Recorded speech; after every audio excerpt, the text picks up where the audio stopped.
Lunch with Lee was recorded at Hive Sound Studios, Sydney's newest podcast, recording and all audio hub. If you have any recording needs, go to their website, Hive Sound Studios. Hello and welcome to Lunch with Lee. I'm your host, Shane Lee. Today on the show, Greg Matthews, a former New South Wales and Australian cricketer playing 33 tests for Australia and 59 one-day internationals, scoring 4 test hundreds and best figures of 5 for 103. He's worked in the media. He's an ambassador for both Advanced Hair, and Lockton Insurance Brokers. He's one of the funniest blokes I know. Welcome, Greg Mo Matthews. How are you, Mo? Look, I've got 2 issues off the top. Yeah. It used to be Shane Lee long lunch. What happened to the long? So we're going to get thrown out of the studio and that's it. No. We have to record first, and then we have a long lunch, mate. Okay. And also, I also work for the Australian Cricketers Association, which I've been affiliated with since '97. Our girls are doing great. They're making good bread. And our brothers, world champions. The only thing we haven't won, Champions Trophy. But, hey, we can live with that. We'll get to that, mate. My second guest, Luka Muller, a Melbourne comedian and radio presenter, writer and podcaster, currently the breakfast host on Triple J. He's produces his own podcast as well called Oh Spooky. He's a sports nut. He goes to the Melbourne D's and he says, well, he describes himself as the most asexual bloke that he knows. Hello, Luka. Hello. Thank you for having me. Asexual. Beautiful. Yeah, we'll get to that. So, Mo, I want to quickly start with you, mate. And I mentioned your nickname, Mo. Luka, do you have a nickname? People do call me Lou, so in a similar direction as Mo, right. yeah. Okay. And Mo, you and I say recently, but it feels like yesterday, we just got back from a little trip to Hong Kong. We were speaking at the Hong Kong Cricket Club. That was good times, wasn't it? No, it was great times. Great group of people. Supporting great charities, wonderful people. Yep. And they're moving through Asia, which is only good for our game, Yeah. which is fantastic, supporting cricket. I agree, mate. And we spent quite a bit of time in the Qantas Club on the way over. Mm-hmm. We may have put them in administration, I reckon, with the amount that we drank. Let's not get too carried away, Shane. Back in the day, maybe, but I'm an old bloke. You're just coming into being an old bloke. Well, speaking of young blokes coming to be old blokes, but mate, you've made the move from Melbourne to Sydney. How have you found that? Yeah, it's a big move, yeah. So got the Triple J job middle of last year, started on July 1st, made the move. It's tough, it's different for sure because the move is one thing, but the change to the hours and the lifestyle is another. It's now a 4 a.m. alarm. It's, still doing stand-up, but it's hard with the hours and everything. So a lot of adjusting for sure. So Can I just make a quick comment there? When I got lucky and played Luka a year or two with Shane, we were just thinking of getting home from being out then, and then straight onto the field. We're getting home and he's going to work. But mate, you did breakfast radio. Well, I Triple sort of. Triple M, yeah. Channel 9. We were the first ever, Luka, and hopefully you're the first at Triple J that can achieve this enormous success because we created an industry. 9 a.m. sport on a Saturday. Mike Whitney, there were other superstars, but because I played cricket with him, Russell Barwick, I loved him to death as well. And there was a nobody called Ray Warren or something that we carried. And when I walked in for my first day, and be careful when you go into your first day at Triple J, Ray Warren walked in, threw my hands on the table, he's an ex-cop, kicked my ankles apart. And I felt very vulnerable. Wow. Sitting on the desk. And he said to me... show you who's boss. He said to me something I can't totally repeat. He said, I'm going to do something to you every day. And try. I said... DIY. Yeah. And, that's good cop, bad cop. And, gosh, I think we had about 9-10 years. It was great. And then we had a wrestler on from WWE. And Ray had given a bit of attitude. This guy jumped across the console. I'm not going to do that. And got physical. Got Ray in the headlock. I'm like, I'm not helping him. That's hilarious. But I remember you when you were working at Triple M, Mo, and we used to listen to a lot of music in the change rooms back when we were playing New South Wales and the Aussie team, and you like Triple M style music.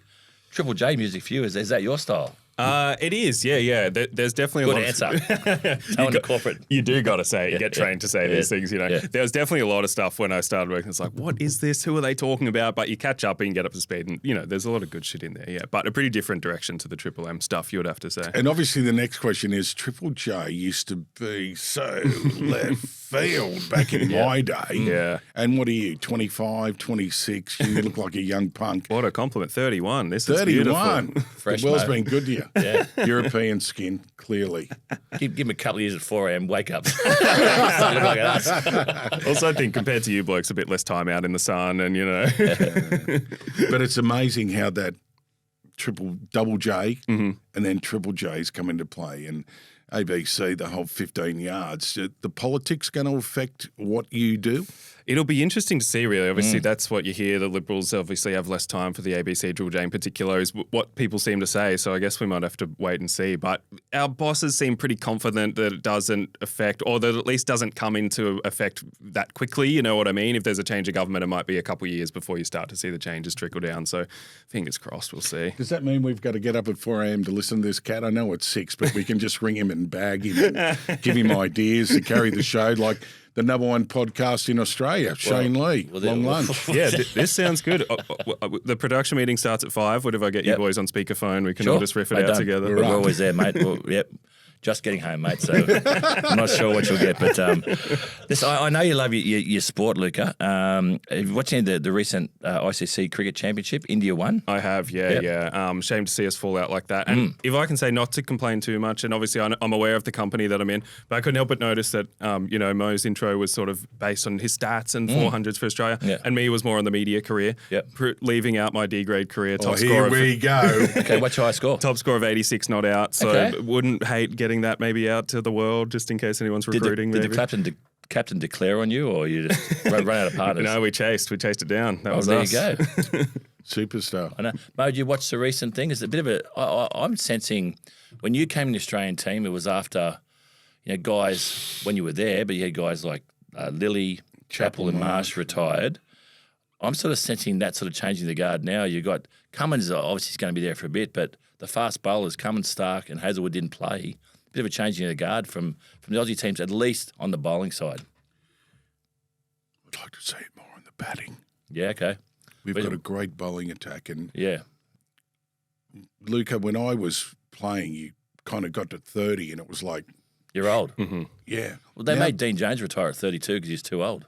They didn't necessarily make him retire. Jonah made some statements that, in hindsight, he shouldn't have. 12th man in Brisbane after a South African tour and a few other things that we don't want to go into because God bless America. He was a 52 tests, batted at 46, same as Don Bradman. Really turned the head on 50 over cricket. But these days, you look at Inglis, he debuted at 30, I think. So the guys are playing. Gilly debuted at 29, so did Hussey.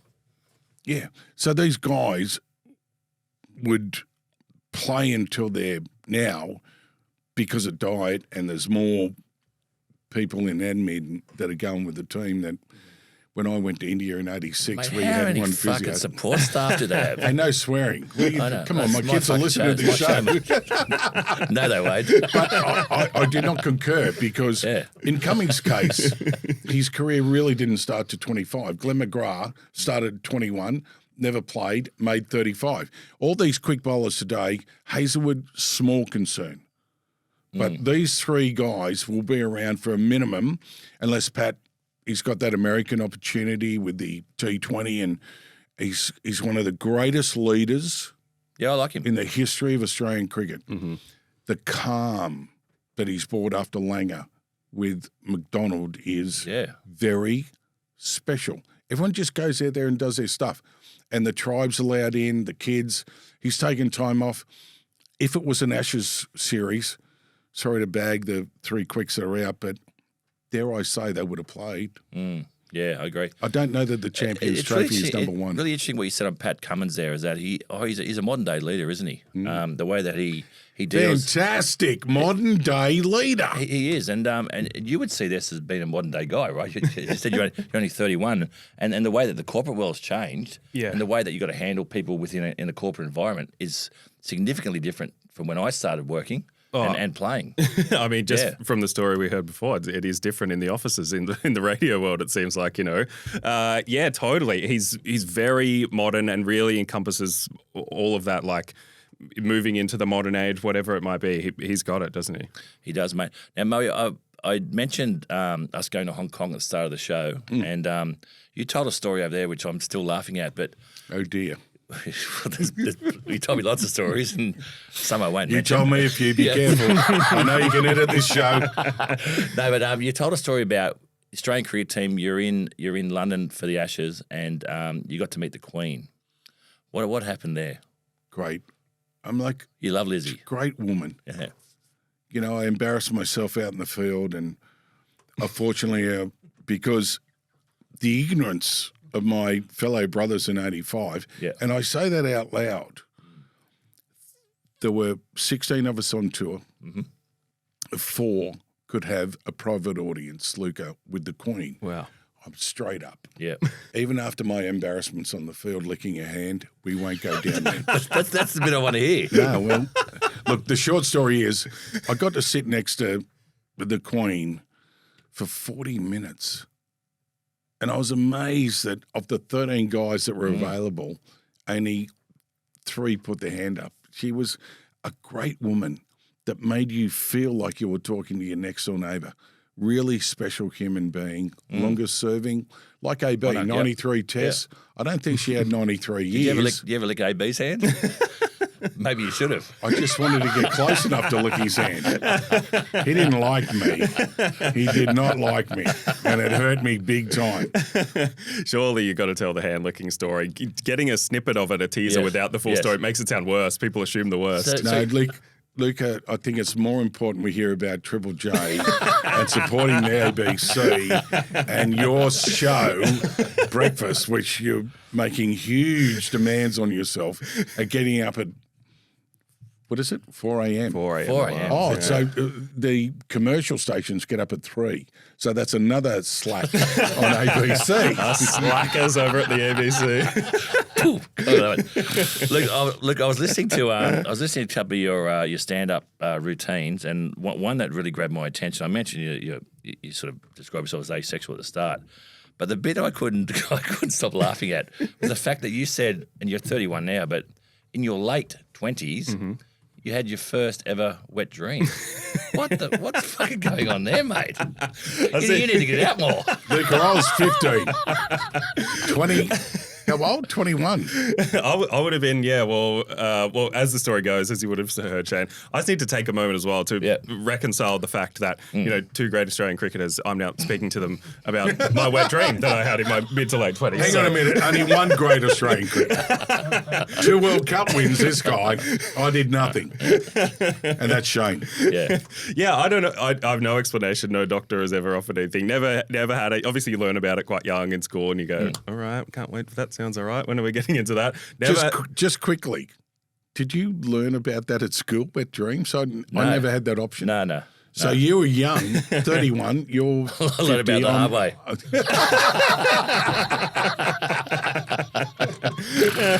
Jesus! All of a sudden, I was making my bed in the morning. Is this an X-rated show? I'm going to go. But you reckon it was a result of you having the COVID vaccine? Yeah, that's what happened. Literally, so sure, mate. 2021, got the COVID vaccine, went to sleep, wake up. Wet dream has occurred. So that is what out was there. her name or his name? We've got to be careful these days. Oh, the nurses, who knows? I should have paid more attention, But that's completely true. Oh, so there you go. So you've had 4 vaccines since? I'm the world's most vaccinated. We're up to 8 with COVID. I'm like, gosh. Have you stopped taking them? Shane, I had to because my mum was dying. Right, okay. And if I couldn't get into Alfred Hospital to see her. And look, this is not a political program or health program, but no, clearly it's not. The greatest load of propaganda ever. Yeah, I really resent what that so-and-so in Victoria's Premier with the Queensland Premier said our hospitals are only for Queenslanders, and also the WA guy said no one can come across the border. For the first time ever, I thought, I don't live in Australia. I thought our guy, Brecky, she was fantastic. And we probably don't need to talk about this too much because it's done and dusted, but all of a sudden, no one ever gets a cold, but they have COVID. And I'm like, well, how many people have had a cold in the last 3-4 years? I know. Definitely a crazy time. And the hospital closures was rough. I lost 2 of my grandparents in that time, and you can't get in there. It was only one of my parents could go. So, it's just such a bummer, such a bummer. Mentally, it stuffed up our kids. There was so much. And Morrison came out and said, well, we needed to do this. Well, circle the wagons. 80% of the people were over 75 and died, and 75% of the people had more than COVID. If you're in a car accident, you died of COVID. Don't want to do the propaganda too much, but not happy. The trillions of dollars we could have built education, we could have built nurses, police, that do the great yards in our community. Silver lining, bit of nighttime action for me. I really want to take this conversation back to you said you were 15 when you had your first one. But in hospital. Well, but I want to challenge you on this one. When you got Viv Richards out, sure you got Viv out, didn't you? Well, I got him 3 times. Yeah, that's You're right. talking tests, ADIs. But so surely he was my bunny. Surely a little bit came out when that happened. A wet daydream. It's really left field. Viv was Luka. I played against him. The first time was an ADI. I got smashed. What's it like, the first, as you're lining up to run in for the first delivery, what's the heartbeat? Is it regular, or are you extra nervous because of the icon at the other end? Well, a man's got to know his station. Yeah. And I was okay with it. I had a great upbringing through New South Wales with 9 Test players, Rick McCosker, Dirk Wellham, and some tough men. Yeah. And good men, Shane, good men. And I did okay. I just did okay. My first test, I played with the great one, DK Lilly. Mm-hmm. Dennis was standing at mid-off. Matthews, deep third man. Bay 13, I had none for 65, none for 69 of about 13. Can you imagine what they were saying to me about none for 69? Yeah. It wasn't kind. And then I got back to bowl, and Dennis was at mid-off. And I said, Dennis, knock these blokes over and we'll get off the field. And he said, I'll tell you what, you get the next one, I'll get the next one, Luka. And I got lucky, a long hop. Jeff Lawson took a good catch at deep backward square off Kadir. And Dennis said, well done, I'll get the next one. I'm like, I almost break down crying. And then towards the end of first day, Dennis took the second new ball and the chant came up banging on the walls, Leah Lee, Leah Lee, and leg cutter, Mohsin Khan, 153 in a day, unbelievable. Leg cutter, let him go, leg cutter, let it go. And I was too scared to throw the ball to him from extra cover, so I'd run back and give him the ball and I'd say... I used to do it to you. I was so nervous to throw the ball to you. You were at second slip. That was a long run. And he just said to me, I said, it must blow you away that people chant your name like this. And he stopped and he turned to me and he said, quote, I just hope I don't let them down. I was in tears. That's awesome. He runs in next ball off cutter, Mohsin Khan lets it go. Yeah, bang. Wow. Yeah. And I'm the first guy on him and I bounced off him. It's like the great one. He had a real aura about him, didn't he? A real energy. Very special. There's only a few people I've ever been in the presence of that have this sort of, this extra energy or light around him. And DK Lilly is one of them. Mick Jagger was when he came into the change rooms after the 99 World Cup, he had it. Wow. And Morney had it. Jesus, there's a jump. Yeah. So when Mick comes in, What was the first thing you noticed about him? How skinny he was. And how much energy he had. And he's melon, yeah. He had the biggest head for a body I've ever seen. Mate, his head like a Swiss ball, wasn't it? Yeah. It's big. It's amazing how his hair's not grey. Do you think he's one of us, Advanced Hair Studio? Yeah. No, it's definitely his hair, but it definitely dyes it. Was Brett ever one of us? I don't know. You have to ask him that, mate. I already know. Yeah, I'm sure you do. If you've been affected by anything on this podcast, please call 1300. What about Ricky Ponting? Do you love his hair? Oh, he's definitely got a rug, sure. No, it's not a rug. Okay, well, what do you call it? It's Natural. Trico. Yeah, he looks fantastic. Yeah, he does. He looks fantastic. There's a guy, Well, I never thought I'd say this, but I'm going 97. I saved his... Ricky Ponting here? Yeah. Oh, yeah, when up in the got cross? whacked. By Carlotta? No. Wasn't it Carlotta? No, it was I don't want to say who it was by because I had left. And, well, I said to him... With Carlotta. He had a couple of birds hanging off him. And I remember that clearly, that an Indigenous sister walked up to us at the bar. She had a Winfield Blue in her mouth. That's how vividly, Luka, I remember this. Yeah. And then, sorry, I'm getting the wave off here from the producer. What's going on? Can you no? Keep going? Or just checking the pictures? Look good. And we butted heads. She dropped a lighter on the floor, picked it up, lit it. Winfield Blue. Yep. I remember that vividly. 97. We had a bourbon, a bloke bumped into him, smashed the bourbons. I thought, here we go, Luka. And Rick said, got him 2 beers in. I thought, well, we're looking good. I don't know. 20 minutes later, I sniff around. Nah, let's go. Yep. Let's get out of here. Nah, he wanted to stay, had a couple of U-Buttes. 6 weeks later, a mate of mine, and I mean that respectively, he was with company, male and female, U-Buttes, that's what I mean. 6 weeks later, a mate of mine didn't save his career, saved his life at the casino in Melbourne, where there was a 120-kilo bloke he wanted to, and should have because of what Rick did. And then 7 years later, I introduced him to Advanced Hair. The bloke hates me. Well, it definitely turned his career around, didn't it? He came out, remember the big shiner, he fronted the press. And, yeah. He said he had a problem with alcohol. Which eye was it? I don't know. It was his left eye. Left eye, was it? And the GO, Mark Taylor, a lot of heavy. Shane Warne rang me first and said, what the happened at the venue? And I said, what do you mean? I left. And then we do the right thing by the guy, and it's like instead of getting 6 months, he gets 2 games.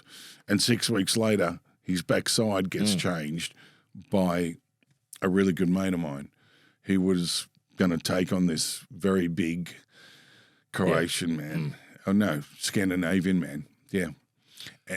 Sorry. That's right. Up your time. No, that's right. Look, I want to ask you, I know you love your AFL. You go for the Ds. Quick tip for the footy season started now. Who's going to, do you think is going to top 4 this year? Top 4 this year. I reckon Geelong's going to be good, which brings me great pain to say. Wow. Don't love that. Okay. I reckon GWS is going to be up there. There was questions about them over the off-season, but even just seeing that first game against Collingwood, they are humming. Yeah, that's pretty good stuff. Yep. And just such a good list at the moment. Still Hogan and Stringer to come back as well. Yep. The Pies is a big question mark. People are going either way on them, but I reckon they're going to be up there again. Bit of a stutter in round 1 there. And I mean, 4th, you got to go the Ds. Why not? Why not? Come on, Swanee's going to struggle, I think, this year. Swanee's, it looks a bit tough, doesn't it? Who? The Swans. Why? You don't think we'll struggle this year? No. You didn't watch round 1? Yeah. Are we going to struggle this year a bit, I think? Yeah, how do you think Cox will You don't fit go in? from being the premier. The clientele they've lost is not that. Here's my question to you, right? So 2 years ago, grand final against Geelong, we lose by 60 points. A lot of the players are still in that team. Then last year, we lose by 80 points. You've got to think there are some serious mental scars in amongst that team right now. Well, obviously, you never played against the West Indies back in the 80s because that left you with mental scars. Yeah, sure. But just running through lines and getting a structure together. it's interesting, Shane, because you were a quality captain for New South Wales, and I love watching from the stand the quality that you brought to the team and the energy. Even though your numbers were worse than mine, I had 4 wins, you had 3. I didn't bag you for it. It's very true. And the next year, actually, when I was captain, we won 4, and then the 2 previous years it was 2-3, and then I think you were part of the 3-3, lower than my. Anyway, I don't want to sound like I'm an egotistical old fart, but there you go. Now, mate, I want to ask you something about. I was going to ask you about anything. No, well, I mentioned Shane Warne before. And it's almost 3 years since he passed. Tell me the story. I love the story that we played a Sheffield Shield game in Victoria. At the time, Warney was sponsored by Nike. And these really nice Nike shoes. I think he went over to Chicago to meet Michael Jordan, did all this stuff. And is it true or not true, Mo, that you may have stolen his shoes? And Warney was coming and saying, where are my bowling shoes? And I ran into bowl with him. Yeah, and then you walked out to bat. You ran straight through the huddle with his shoes on. Well, we were earning 1,000, a game. I think your quote was, I just wanted to know what it felt like to walk into King's shoes. It's brilliant. What a brilliant man. He did some unbelievable things for the community and also for cricket. Yeah. You nicknamed Suicide, didn't you? Suicide Blonde. I certainly did. An Excess song, yep. When we were in Sri Lanka in 92, and he had one for 258, day 5 of that test match, I said to him, we're going out for, a feed. We went to the Hilton. He had the ham and pineapple pizza. His diet wasn't great. That's cool. He doesn't like a ham and pineapple. It's beautiful. We all love it. Yeah, Luka, come on, get with the program. We're with you. And then I said, we're going to the Blue Elephant Disco. I can't believe I remember this stuff, but... Not the Blue Oyster? No, Blue Elephant. Oh, thank God for that. Yeah. And, I was up dancing with someone. Yep. In excess. As you do. I used to like dancing on my own. Black box right on time. There's another one that I dance to. I'll get there towards the end of the... Anyway. And he gets on the dance floor with me. He starts kicking me. I'm like... Is this Warney kicking you? Yeah. I'm like... Did you still have your shoes on? Why are you kicking me in the shin? And he sort of said at about 11, we better get going. I said, yeah, one more. Yeah. Got to sort of one more.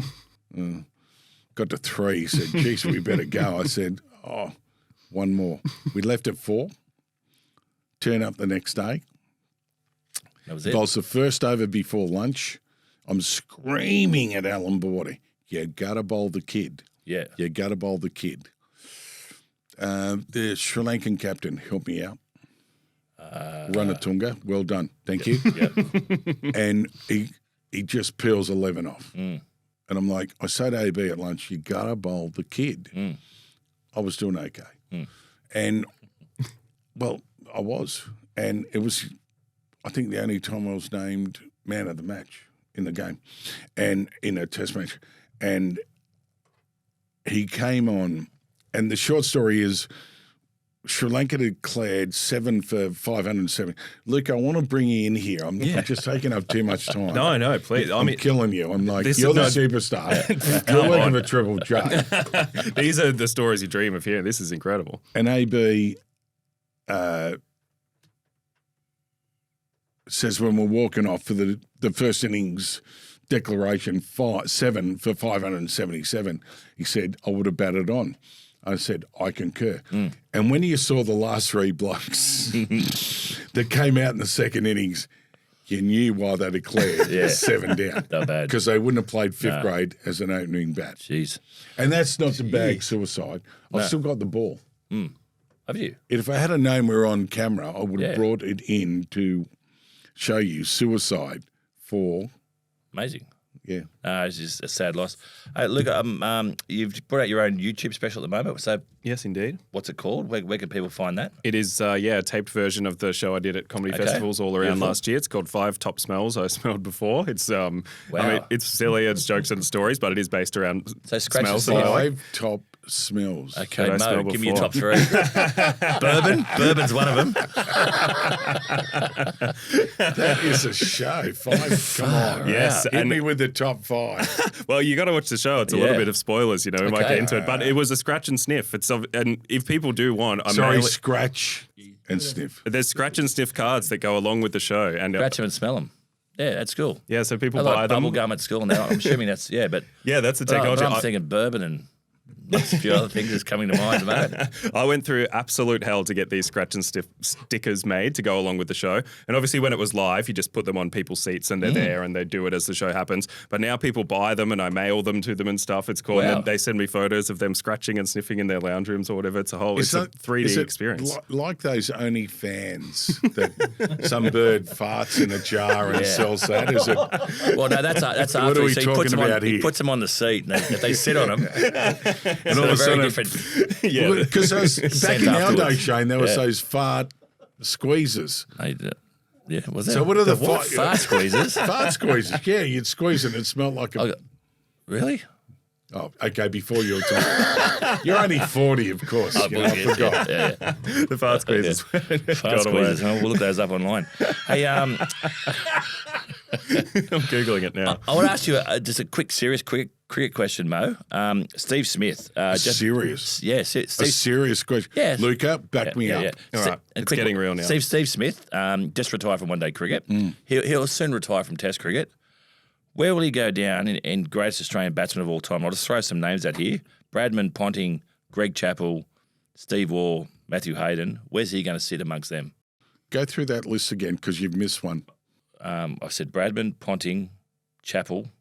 I said Waugh and Hayden. Just a few. I'm not. Can I look at that list? Yeah, well, that's just there. Thank you. I don't know if you can read my writing, but yeah, Curious to see. Okay, Bradman, hard to. you're never going to pass him. Yeah. Yeah. Yep. But Don only played against a couple of test playing nations. Yep. It's a bit like saying, and I'm diversifying now, Michael Jordan, greatest NBL player, he never played against Europeans. And if you look at NBL now, of the top 30 players, 15 are European.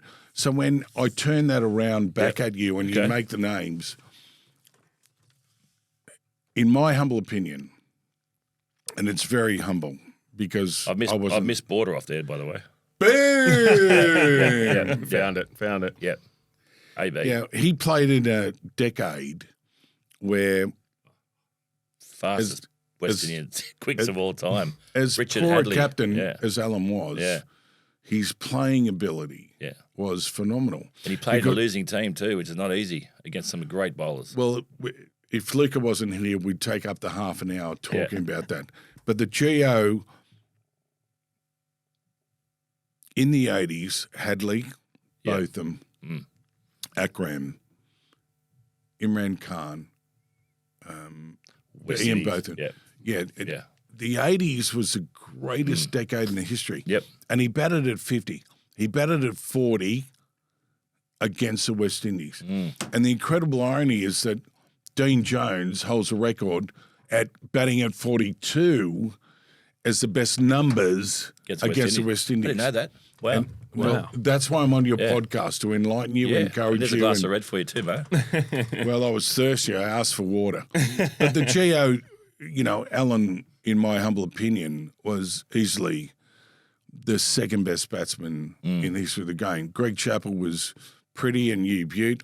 That's why his nickname's Handles. Yeah. And that's one for the And so where's the Steve audience. Smith? Where's and Steve you Smith? get $1,000 if you know why through Shane Warne. You're putting Steve Smith ahead of Steve Waugh and Matty Hayden and Ponting? Oh, Ponting a long way in front. Smith, high quality, Yeah, he's a good great player, but the opposition you play against. It's not because I was a nobody back then and I wasn't good from Luka, but you look at the quality of fast bowling. But he's done it against every country in every condition. He's done great things. Yeah. If you're looking for controversy, let's go outside and we'll have a punch on. Well, I ask everyone that comes on Lunch with Lee, and I'll ask you first, Luka, if you want to give advice to a young boy or girl who wants to go into the media game, what advice are you going to give them? Oof. Just do it yourself. Do as much as you can yourself. In the modern age especially, you can make your own podcasts, you can make your own videos, you can start your own channels, you can do all that. And obviously, if the goal is to end up at more of an organisation, a Triple J, an ABC, or whatever, move towards that. But you can build your own resume so easily and just do it. Don't wait for anyone else to ask you. Back to the wet dream strategy again. Beautiful. Well done, Luka. And Mo, a young boy or girl wants to go into professional sport for a career. What advice is the Mo going to give them? If you're a woman, I would suggest amp up physically. Yep. Because that's the difference that's going on today. And if you look at league and other male sports, they're definitely focused on that. Yep. There's this enormous window for girls it is. that It's want sensational. to be athletic. They've done so much. And there's some wonderful opportunities for them out there, Luka, Shane. Yep. And if you, the bullshit, God, I've sworn. The bullshit thing I will say is that if you believe, follow your destiny, because you'll always be able to get a job in Australia. We're a great country. We've got lots of great things going on here, and there's lots of options in so many facets of the community that we live in. And if sport's your thing, give it a red hot go. Yeah, great advice. Love it, mate. Well, I thank you both for coming on Lunch with Lee. We're now going to go some Chinese today. Ooh. Some dumplings, Mo. It's my favourite. We had the option. Luka, what's your favourite? In terms of dumplings or cuisines? No, just cuisine. Oh, it's hard to go past Italian for me. Italian. Yeah, your pizzas, your pastas, etc. I'll let you down. Have you found the food coming from Melbourne has the greatest food scene, I reckon, in the country. Have you found it here? You struggled here? Yeah, I have struggled a bit, especially Triple J offices in Ultimo. Oof, black hole for good coffee, good food. Not much around there. Yeah, it's a struggle. But maybe I'm about to have something good. So obviously, Luka's got to start hanging out. Yeah. Well, actually, it was you, or maybe it was Tim back in the day, that put me onto Star of Greece in Port Noarlunga, in just outside of Adelaide. And that was one of the best recommendations. Timmy, very, very good, mate. Well, we've got plenty. We'll give you some tips over lunch, mate. But thanks for both coming on Lunch with Lee, and let's have a bite to eat, gents. Thanks. Honoured. That's it for Lunch with Lee this week. A big thank you goes out to our guests, Greg Matthews and Luka Muller. And thank you to Dear Dear Restaurant for having the beautiful lunch and the fantastic dumplings we had today. And thanks to our sponsors, Red Roo Vodka, VHS Media, Richard Bowman & Co. and Hive Sound Studios. Make sure you hit follow on Apple Podcasts or Spotify or wherever you get your podcasts from. And do us a favour, hit 5 stars. And if you're there and passionate, please leave a review. It means a lot to us. Our official Lunch with Lee photography was done by Felicity Kelly. You can find her on Instagram at Felicity Kelly Portraits. And come check us out on Instagram at I'm at Lunch with Lee. And once again, thanks to our producer, Dan McHugh.